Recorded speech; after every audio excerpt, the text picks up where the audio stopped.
Muy bien, estamos hoy en el día 19 de enero y estamos por tratar un tema muy importante. Ya debatimos unos lindos temas acá. Disculpen si estamos un poquito cansados porque ya hablamos bastante de la Biblia, pero gracias a Dios creo que todavía da para dar un buen mensaje sobre la personalidad. Pero yo quiero hacerles recordar la personalidad del cristiano, o le vamos a llamar el nuevo hombre. El nuevo hombre. Vamos a ponerle acá. El nuevo, recuerda, ¿no? Madre, la maestra.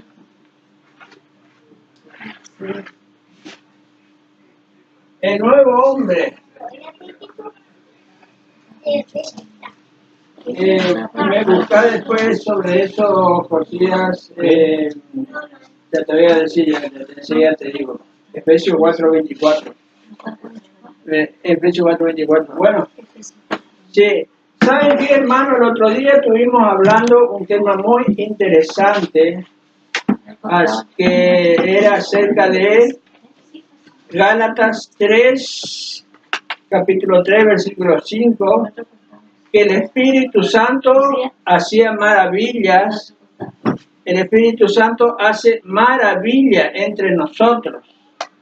Y llegamos a un punto de ver de cómo hacer que el Espíritu Santo haga maravilla entre nosotros. Y yo le había hecho 4 rectas a ustedes. Acá en las rectas comienza en Génesis 3. Génesis 3. Acá dice Génesis 3. Empezó el pecado.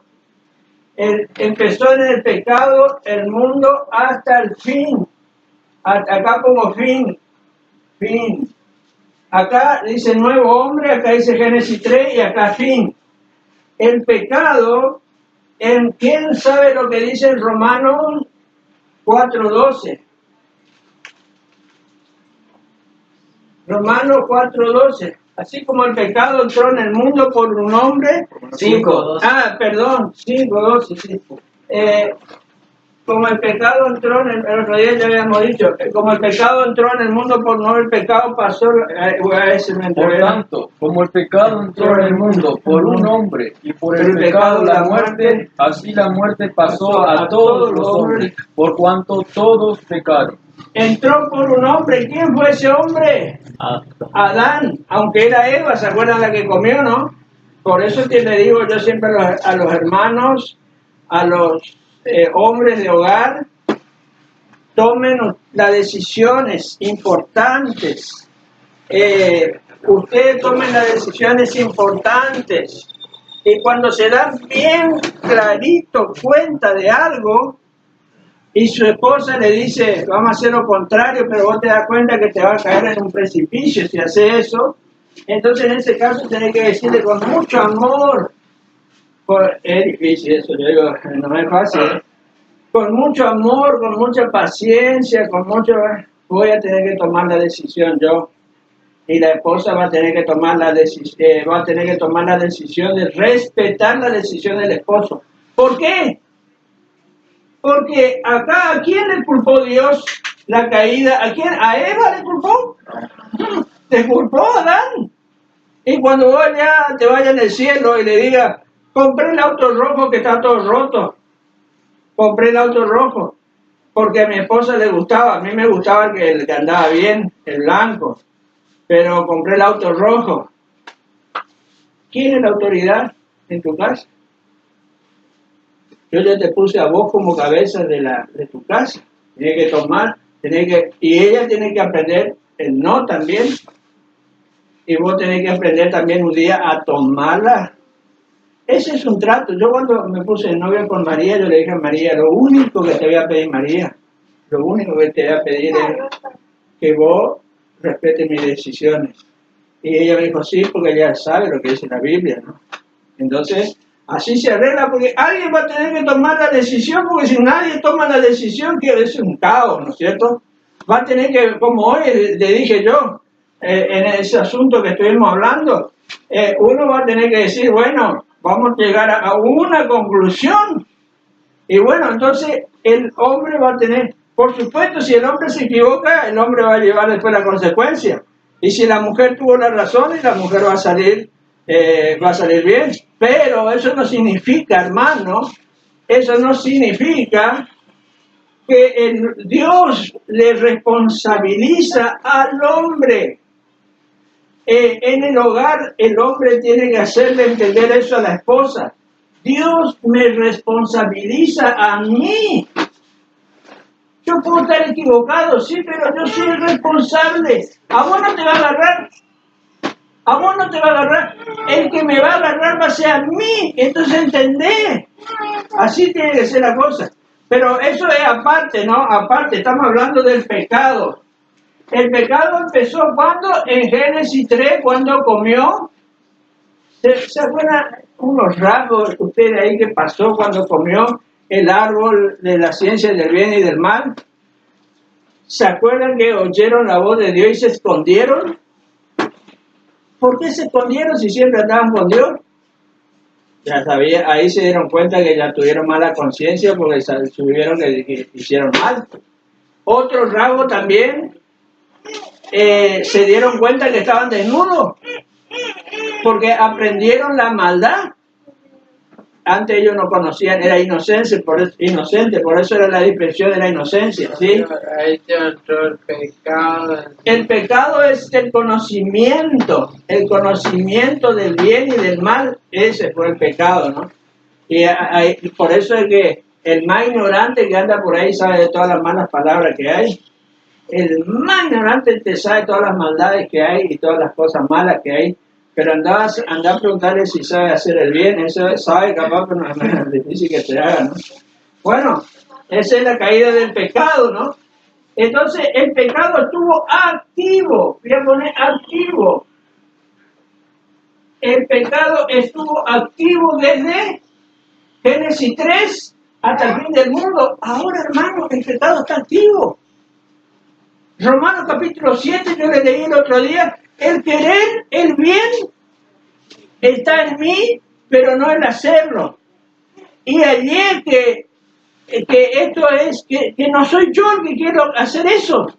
Eso malo no soy yo el que quiero hacer, sino allí una ley que está en mi miembro que se revela contra la ley que está en mi mente. Con mi mente yo quiero servir a Dios, pero allí que en mi naturaleza hay un deseo tan fuertísimo que no puedo resistir de hacer el mal y al final hago el mal. Yo me acuerdo cuando era incrédulo. Dios, no voy a hacer más esto. ¿Usted cree que yo no hacía más? Dios, después decía otra vez, Dios, no voy a hacer más esto.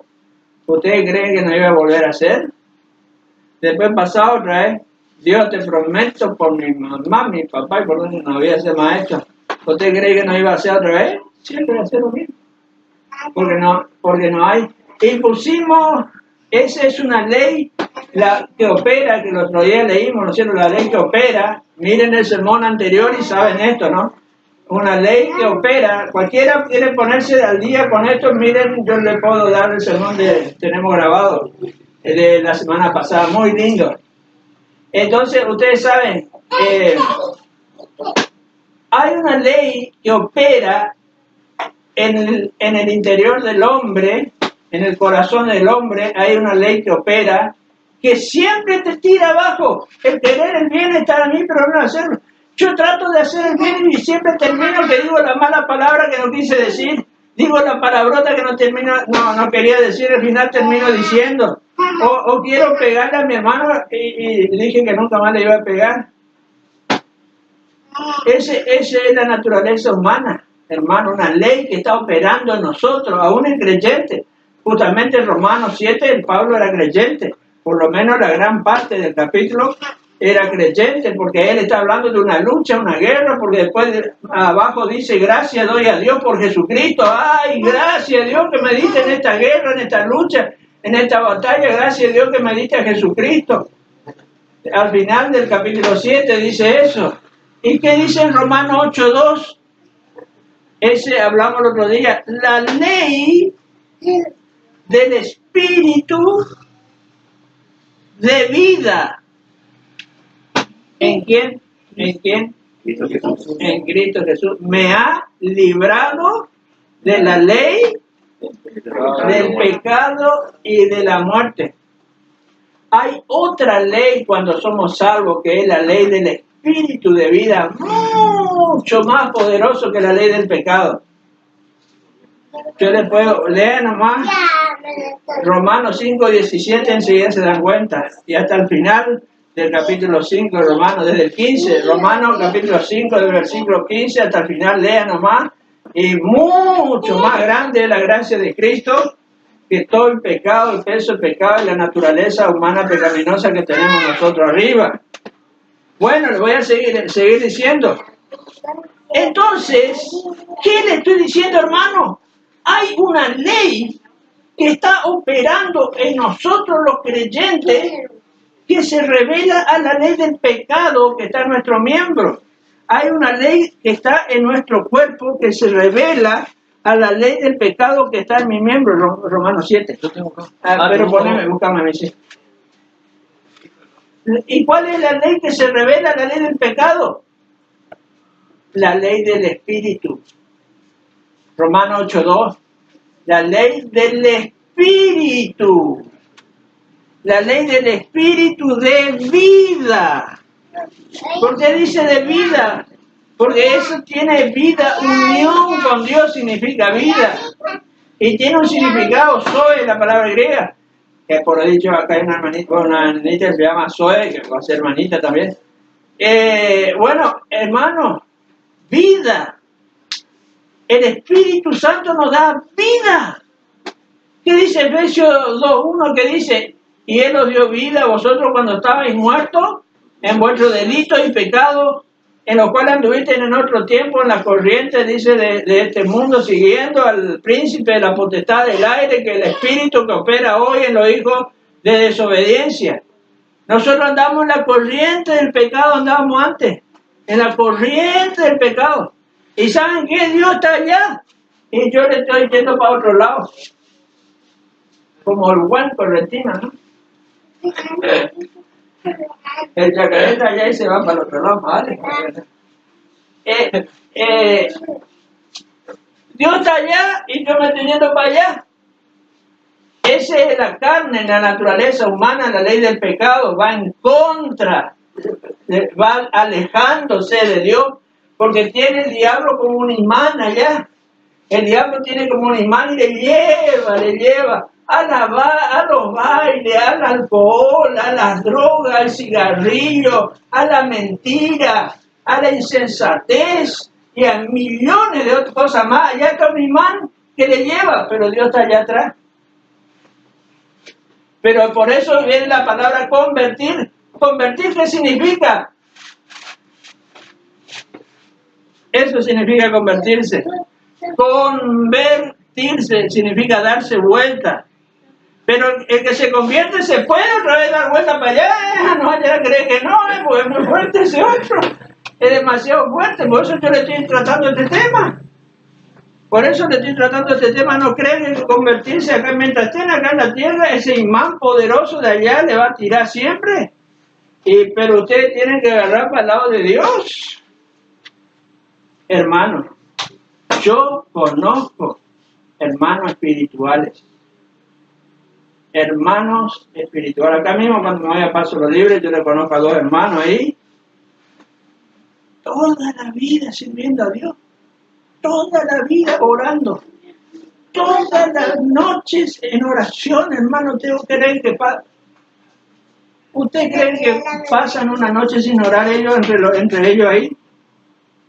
Nunca, jamás. Yo vi hermanos que toda la noche estaban escuchando Radio Transmundial, onda corta en aquella época. Todas las noches se reunían en oración, hermano. Y así vivieron toda su vida. Es posible vivir mirando de rostro cara a cara a Dios. Es posible. Y le voy a mostrar que es mucho más todavía fuerte la potencia de Dios que lo que atrae el diablo. Ya vamos a ver. Bueno, entonces el pecado está activo, ¿no es cierto? Está activo. Pero ¿qué dice en Génesis 3:15? Génesis 3:15, eso ya vimos unas cuantas veces. Ahí habla acerca de que de la simiente de la mujer iba a venir uno que le iba a herir el talón del hijo de esa mujer, ¿no es cierto? Le iba a herir, pero este iba a levantar el pie, yo le digo de mi forma nomás, y le iba a aplastar la cabeza. El calcañar es el talón, y cuando levanta y baja el talón, le aplasta la cabeza. Si quiere leer a alguien, lea nomás. Y pondré enemistad entre ti y la mujer, y entre tu simiente y la simiente suya.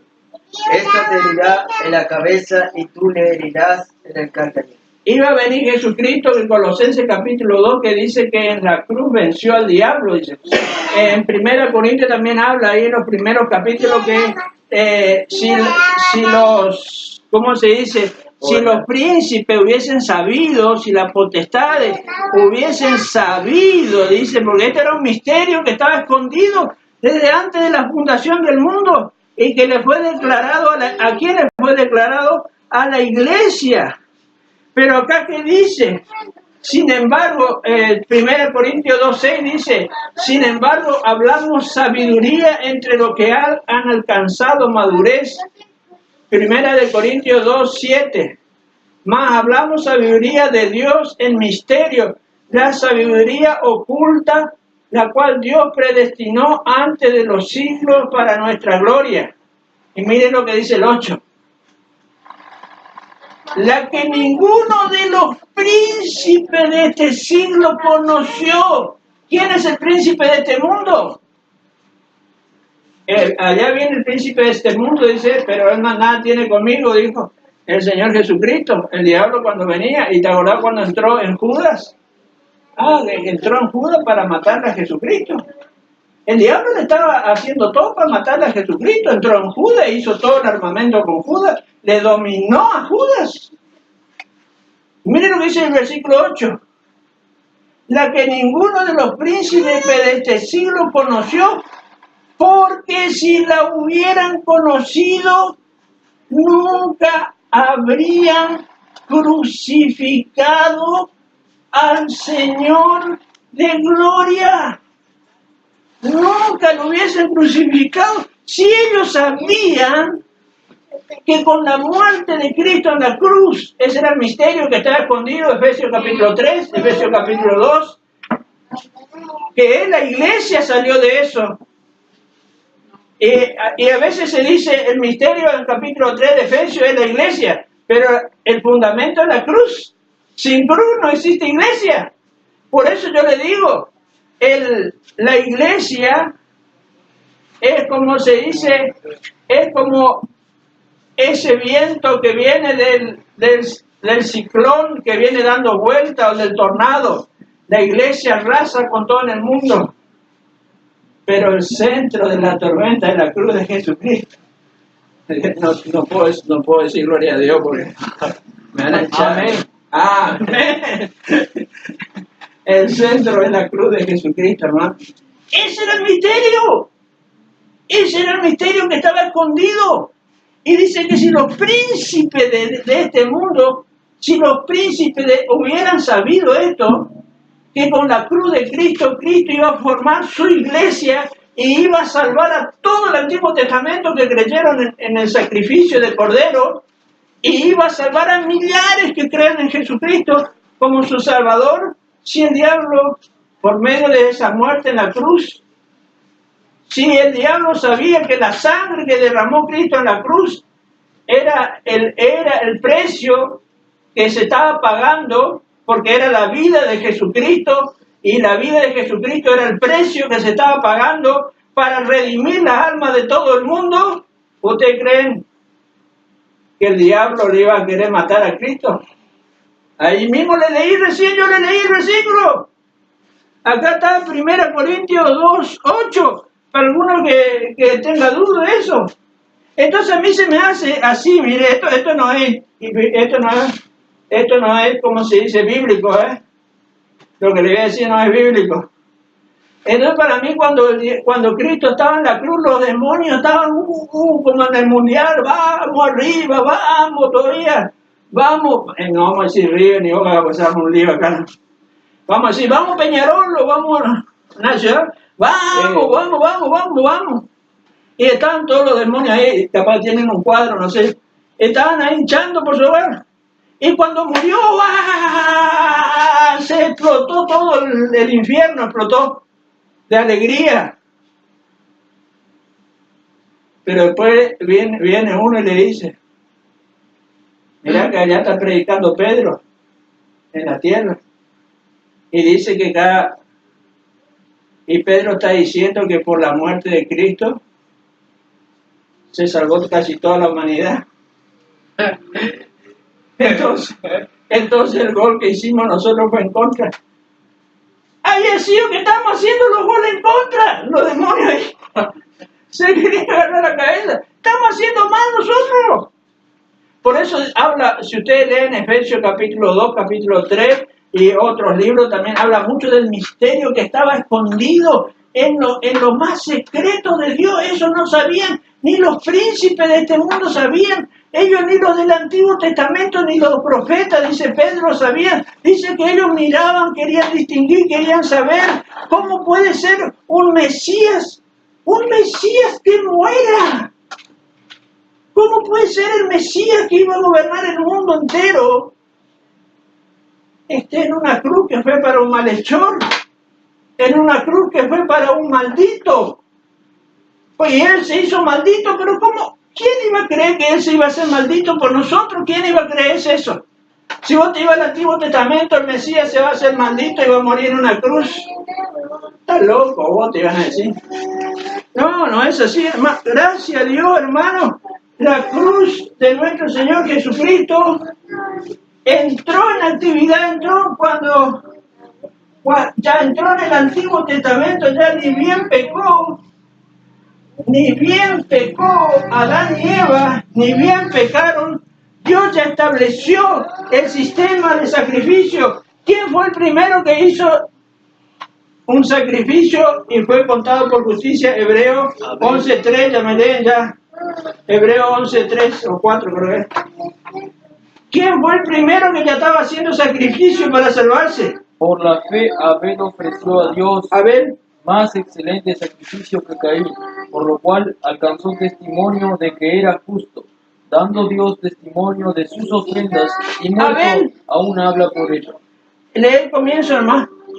Por la fe Abel ofreció a Dios más excelente sacrificio que Caín, sí, por lo cual alcanzó testimonio de que era justo. Alcanzó testimonio de que era justo. ¿Cómo entró el pecado en el mundo y acá ya había un justo ya? Ya había un justo Abel ya. ¿Cómo supo Abel? ¿Me explica alguien de ustedes? ¿Cómo supo Abel? Ale, capaz el único que puede explicar eso, ¿no? Pero no sé. ¿Cómo supo Abel que iba a conseguir vencer el pecado y pasar a la vida eterna? Vencer totalmente lo que hizo Adán y Eva y pasar a la vida eterna por la sangre de un cordero. ¿Cómo lo supo Abel? Jesús se manifestaba muy probable y entonces creyó.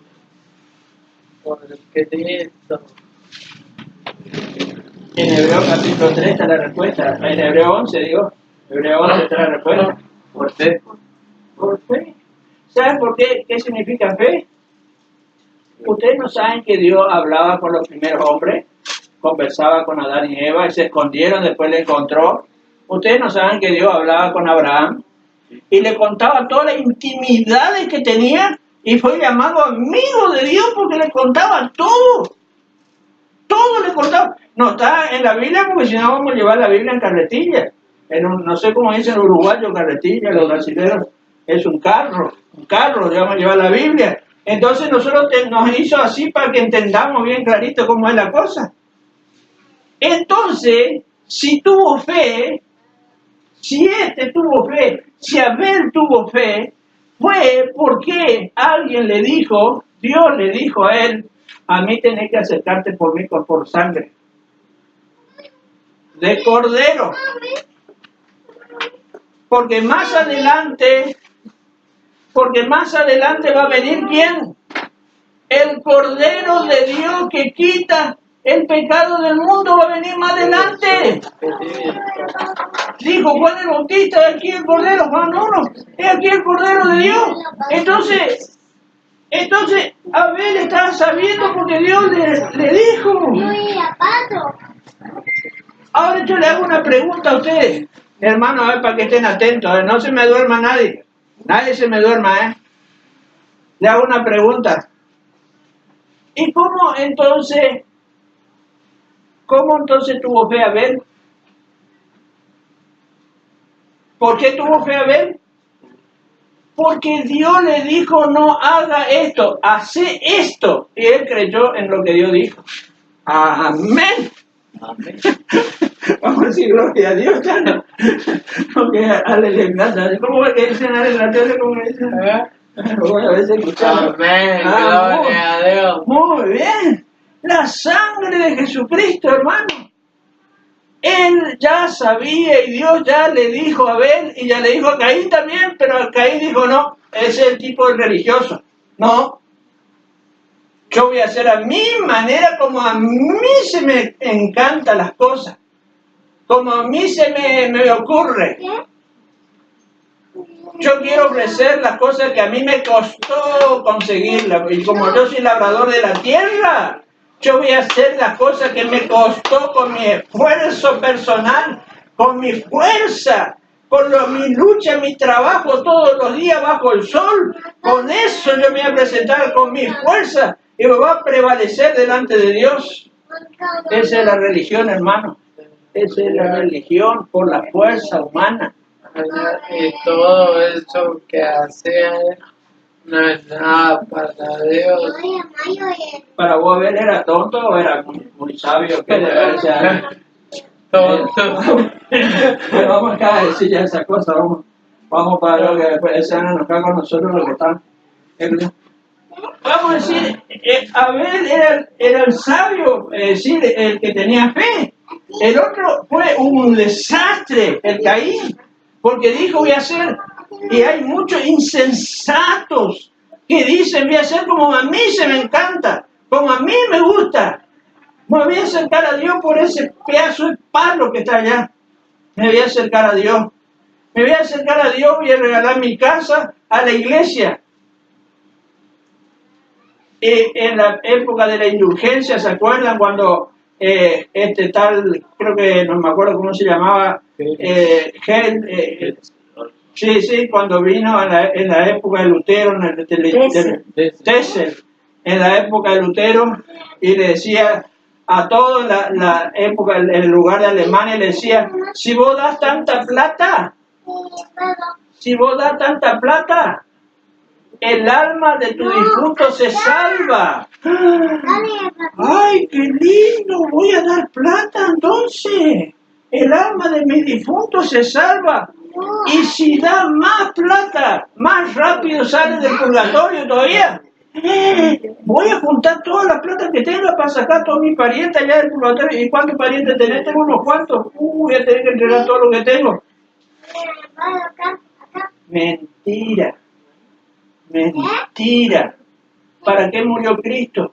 ¿Qué es lo que dice la palabra de Dios? ¿Qué dijo Pablo? ¿Qué dijo Pedro? Según los católicos, el primer papa, ¿qué dijo Pedro? Que nos sacó de nuestra vana manera de vivir, la cual recibimos de nuestros padres, no con cosas corruptibles como oro o plata, sino con su sangre preciosa. Eso es el precio que se pagó por el rescate de nosotros. Oro y plata, como dijo ese hombre. Cuando yo muera, pongan en mi ataúd todo el oro que yo tengo. El chiste que hicieron, es un chiste que sale por ahí, ¿no? Y dice que allá cuando llegó con su cajón, dice, abrieron el cajón y dijeron, Los ángeles dijeron, che, ¿qué te trajiste? Mucho pavimento, te trajiste acá. Pero pavimento, pues allá, las calles son de oro, pues. Y es un chiste, pero tiene cierto... las cosas materiales no te van a salvar nunca. Por eso tuvo que morir el Hijo de Dios, tuvo que derramar su sangre. Pero esto en la época de Lutero, le decían, si vos das plata, se te da la vida eterna también. Por tanto valor, el Papa con una indulgencia te da la vida eterna. Y después a todos los que no aceptaban estos años más tarde, lo andaban asesinando, lo andaban matando. Los papas píos esos mataban miles de creyentes. ¿Saben por qué los mataban? Porque creían que la sangre de Jesucristo es la que salva, la que paga el precio. Por eso ellos entregaban su vida. Y hoy, sin embargo, los llamados evangélicos se están dando así la mano con los católicos, se están abrazando. No, lo importante es que somos una sola cosa. No pasa nada si vos sos católico o si yo soy evangélico, todos tenemos fe, vamos a abrazarnos los dos. Lutero está dispuesto a morir por la doctrina del evangelio, eso no se vende. Con eso no hay trato. Porque si había trato, entonces ¿por qué Dios le dejó morir a su Hijo Jesucristo en la cruz para salvarnos? Si Cristo murió en la cruz, ¿saben qué? Si era tan fácil, ¿por qué subió Cristo en la cruz entonces? ¿Por qué estuvo llorando en Getsemaní Jesucristo y caía gota de sangre y decía, Padre, si es posible, quítame de mí esta copa, no la quiero beber? No lo quiero beber, no la quiero beber. Bueno, hermanos, la sangre. No me da tiempo para decir todas las cosas. Por esto murieron muchos, por enseñar que la sangre, solo la sangre nos limpia del pecado, murieron muchos. Pero hoy tenemos la gracia de poder decirlo libremente, hasta cierto punto también, porque hasta nos pueden matar también. Bueno, vamos a... pero yo ya le decimos, nos matan. Seguimos adelante, ya, salimos a festejarnos, ¿cierto? Después, más allá de la otra vida.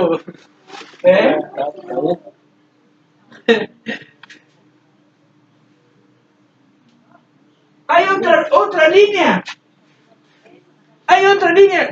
Ya voy a ir resumiendo ya para no cansarle a nadie de ustedes, porque venimos hablando hace mucho.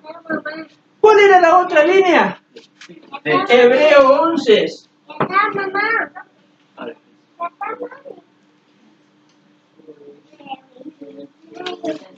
Hebreos 11 es la otra línea. ¿Qué Hebreo 11? ¿Qué tuvo Abel? Fe. Fe.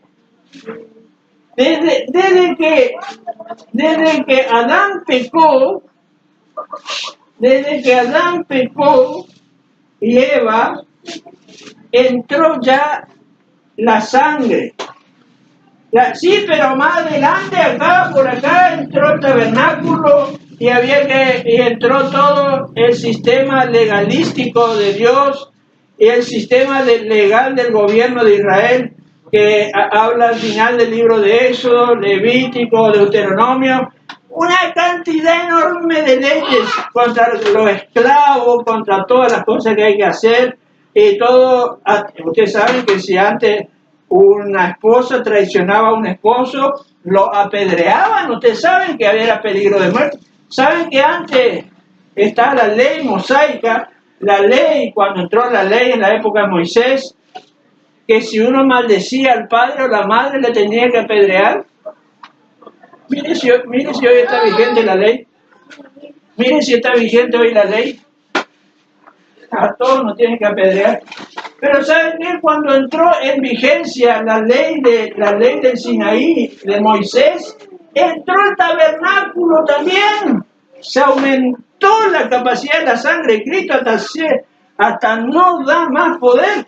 Estaban los levitas ofreciendo sacrificio. Esto no se, la ley de Moisés no nunca interrumpió la sangre, jamás, al contrario. Cuando se puso la ley, se estableció ¿qué era que se estableció? Que era un cuadrado así, con telas, el tabernáculo. ¿Y qué hacían en el tabernáculo? Ofrecían sacrificios. ¿Para perdón de qué? De pecado. Más todavía Dios, cuando aumentó la ley, aumentó mucho más la capacidad de la sangre todavía. Hablando así, como se dice, humanamente hablando, se fortaleció mucho más el sistema de la sangre, se fortaleció, pero siempre la sangre estuvo activa. Pero Hebreo 11 nos dice que Abel ya tuvo fe. Hermano, miren,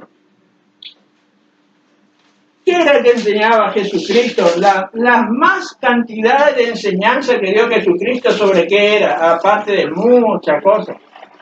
¿Se acuerdan en Marcos capítulo 4? El otro día yo le dije, él iba durmiendo, la barca iba durmiendo, ¿y qué había?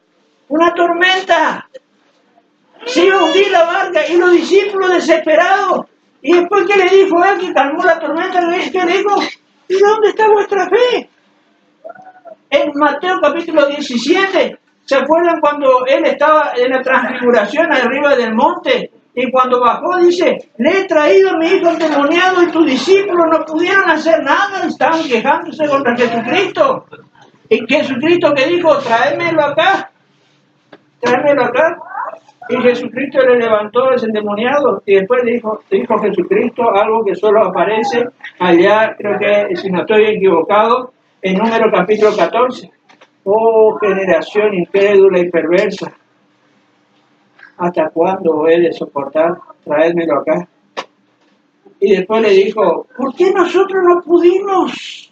Le preguntaron a Jesús, ¿por qué nosotros no pudimos? Y si ustedes me preguntan a mí ahora, ¿por qué nosotros no podemos salir adelante en nuestras vidas espirituales? ¿Por qué nosotros no podemos avanzar, no podemos progresar en nuestras vidas espirituales? ¿Por qué? ¿Dónde está nuestra fe? La fe, hermano. Y hay muchos ejemplos. La higuera que se secó, tenéis fe en Dios, le dijo Jesucristo. El cierto dijo que si le dijera a este monte que tuvierais fe, que este monte se trasladaría acá, hasta allá se trasladaría. Mire, y acá se establece, hermano, un sistema, que dicho sea paso es una palabra científica. Un sistema en matemática es como un conjunto donde vos podés juntar, por ejemplo, todos los colores blancos, todos los colores rojos acá, todos los colores negros, y ahí tenés tres sistemas. Sistema blanco, el otro no me acuerdo, amarillo, no sé, el otro rojo. Bueno, vos tenés tres conjuntos ahí. Y acá nosotros vamos a hacer un conjunto. Vamos a trazar un conjunto nosotros, vamos a usar matemáticas también en la Biblia, pues. Mirá, si hacemos un conjunto entre esos dos, ¿qué te parece? Si hacemos un conjunto entre estos dos, ¿qué te parece? La fe en la sangre le vence a todo lo que sea. La fe en la sangre le vence al pecado. La fe en la sangre, en quien tenemos redención o el pago de nuestros pecados por su sangre, Efesios 1:7. En quien tenemos redención, dice, y recién le dije, ¿no? Por su sangre, redención significa el pago con su sangre, según la riqueza de su gracia. Hermano, si ustedes leen la palabra de Dios y ustedes juntan estas dos líneas, ¿saben qué, hermano? Voy a sacar esta silla al cabo, le quiero decir, bien de cerca le quiero decir, voy a salir de la pantalla. Hermano, si ustedes juntan estas dos líneas, la sangre y la fe, si ustedes en su vida juntan, cambia totalmente la vida de nuestra. de mía y la de ustedes. Cambia totalmente. Aunque nos maten, vamos a morir con honor y gloria. Y vamos a estar con los ángeles de Dios y con Jesucristo. Cambia toda nuestra vida por la fe en la sangre, hermano. Y yo recién estaba diciendo a ustedes, acá justamente en este versículo, dice acá, en quien Dios, a quien, el Romano 3:25, a quien Dios puso como propiciación, después le voy a explicar esa palabra, por medio de la fe en su sangre. Dios puso como propiciación. ¿Sabe lo que está diciendo acá? Que Dios le puso a su Hijo Jesucristo para cambiar la actitud de Dios hacia el pecador. Esa actitud de ira lo convierte en una actitud de amor y te salva y te da la vida eterna. Propiciación significa ese cambio que hay en Dios. Ahora, no es que Dios cambie porque Dios nos cambia. Lo que cambiamos somos nosotros porque Él nos limpia. Dios no fue limpiado. ¿Quién fue limpiado? El que cambió, ¿quién fue? ¿Fue Dios que cambió o cambié yo? Yo, porque la sangre me limpia de todo pecado. Entonces Dios me está mirando ahí a mí. Y dice, che, pero este al ratito era un impío, terrible, pecador, desastroso, y no lo puedo nombrar de lo malo que era, lo malvado que era este. Pero este creyó en mi Hijo. Y ahora resplandece en los cielos, tan justo es que le puedo dejar entrar al cielo, y tan justo es que le puedo dejar sentar a mi derecha. Ay, como dice en Efesios capítulo 2, versículo 6. ¿Saben qué, hermano, lo que es eso? Que nos sentó en los lugares celestiales juntamente con Cristo. Yo no sé si ustedes pueden entender eso.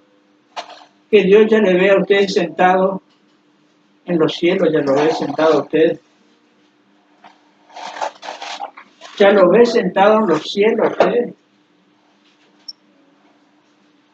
Ya lo ve sentado en los cielos. ¿Por qué?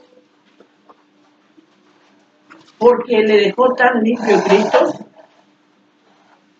No solo pagó todos los pecados de ustedes con su sangre, con el precio que Él pagó, que es su vida, la vida de Él. No solo pagó todos los pecados de toda su vida, sino le adicionó su justicia. No solo le limpió, aparte de limpiarle, todavía está lindo, ya que te limpia, ya está hermoso, ¿no? Aparte de limpiarle, te dio la justicia de Dios para vos. Puso a tu nombre, al nombre de Josías, de João, de Mica, de Eri, de Ale, de María Eva, de Ramón, de Silvia, Gregorio, de todo acá, de Ernesto, Gladys, María y todo, Eri, todo, al nombre de ustedes puso, no solo pagó la deuda de ustedes. Ustedes tendrían que estar festejando ya, pagó la deuda, y era grande, ¿no?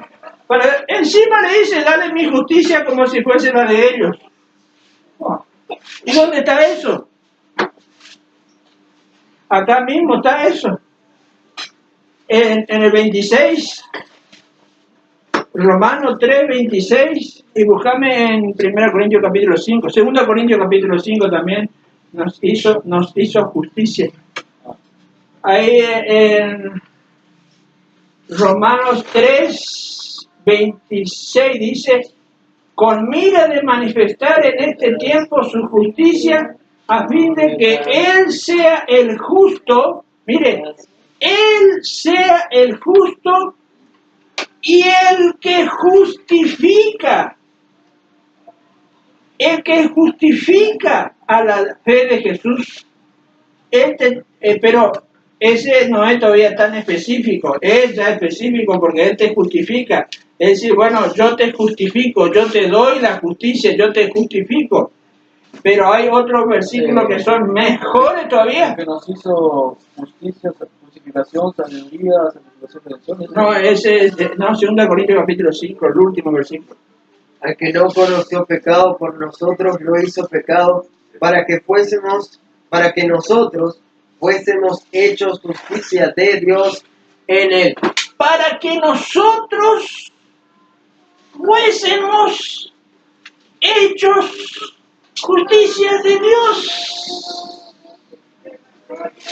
Para que Ale fuese hecho justicia de Dios. Ahora, aparte de la ley, se ha manifestado la justicia de Dios. Dios te da tu justicia. Y está en Romanos capítulo 4 también. Creyó Abraham a Dios y le fue contado por justicia. Le tuvo Dios, vos sos justo. Le otorgó su justicia. Pero al que no obra no se le cuenta el salario, no se le imputa, dice otra versión. Pero al que obra no se le imputa el salario como gracia, sino como deuda. Más al que no obra, sino que cree, sino cree en aquel que justifica al impío. Su fe le es imputada por justicia. Le es contada por justicia. Es el que Dios pone a tu cuenta. En tu cuenta te pone su justicia. Más al que no obra sino cree en aquel que justifica al impío, su fe, Dios le tiene por justo a esa persona. Dios le imputa justicia. Y me gusta mucho esa traducción, imputar, aunque es más difícil de entender. A algunos no les gustaba esa palabra, dicen, por eso no la quisieron poner, pero es linda esa palabra, imputar. Dios pone, es como, y con eso termino. Es como yo tengo mi caja de ahorro acá en el Banco de la Nación, y mi cuenta es, el número de mi cuenta es 0001, 30 y un 1. Si vos me pones 100 pesos en ese número, vos te vas a ir a decir al cajero, quiero darle a mi amigo Aníbal 100 pesos. Muy poco, Quiero darle a mi amigo Aníbal 100, no, eso es de chiste. Quiero darle a mi amigo Aníbal, quiero darle 100 pesos. ¿Y cuál es la cuenta que tiene acá en el banco tu amigo Aníbal? 0001. Ah, bueno. Ahí ya está, imputada. Está puesta. Entonces un día yo voy y miro en el televisorcito, che, tengo 100 pesos. ¿De dónde salió eso? Pero, ¿qué te parece si viene Jesucristo ahí? No, no hay que parece, eso pasó, eso es doctrinal. Quiero ponerle a Aníbal un valor. ¿Y cuál es ese valor? Mi vida. Lo que vale mi vida. Bueno, eso no tiene volumen, no tiene valor eso, no tiene valor. Bueno, pero ¿cuál es el número de cuenta de tu amigo Aníbal? 0001. Pero con ese paga todos sus deudas de sus pecados, inclusive en el cielo, sí, paga todo. Porque es infinito, infinito de infinito y no tiene límite de ningún lado, paga toda deuda. Y no solo la de Aníbal, sino paga de toda la humanidad. Del que quiere creer, del que cree, paga. Bueno, vamos a poner entonces. Y un día yo voy y abro mi cuentita y miro. Te voy a poner a ver qué es el número de cuenta de Aníbal, soy Aníbal, sí. Vamos a poner el número de tu cuenta. 0001. ¿Tenía 100 pesos ahora? Tengo la justicia de Cristo para mí. y le pregunta al que está al lado, ¿cuánto vale eso? Te salva del infierno eternamente. Bueno, si no es para decir alabado sea el Señor, vamos a tener una palabra de oración. Hermano,